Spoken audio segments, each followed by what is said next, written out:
Buhay na naman ang Tutuban kung saan mayroon na ring night market at ngayong gabi pinailawan na rin ang kanilang higanting Christmas tree.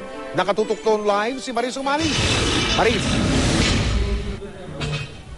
Mike, about Christmas tree lighting, hindi lamang syempre layo nito na mapamangha ang mga manonood na tumitingin dito dahil sa angkin nitong ganda. Nais din ito makapagbigay ng saya at pag-asa. Ngayon pinagdiriwang na naman natin na isa sa pinakamahalagang okasyon sa buong taon. Ganon din syempre ang hatid ng Christmas tree lighting dito sa Tutuban Center sa Maynila.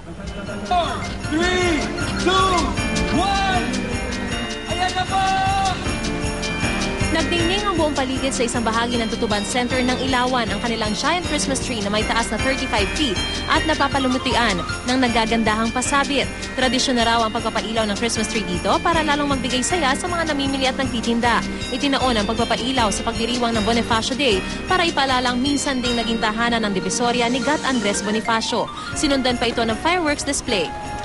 Bago nito nagkaroon din ng dance competition at dahil panahon na ng Kapaskuhan, naglabasan na mga tiyanggerito. Ang mag-asawang matanggihan humahabol sa pagbili ng mga Christmas lights at decors. Naghahanap kami ng maganda na ay mura pa. Kasalukuyan nagpapapintura kami ng bahay kaya pagka natapos lalagyan. Ang iba naman, regalo ang hanap.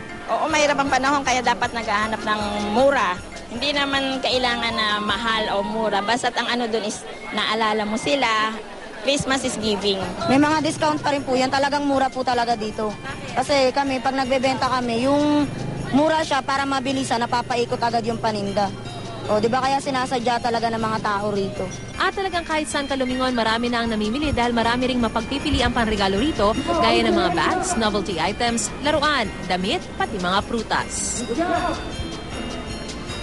Mike, hanggang sa mga oras na ito ay tuloy-tuloy pa rin ang programa itinaraos dito sa Tutuban Center. At para naman sa mga nais pang humabol ng Christmas shopping, bukas naman mula pa kaninang alas 7:30 ang Tutuban Center Night Market. Mike?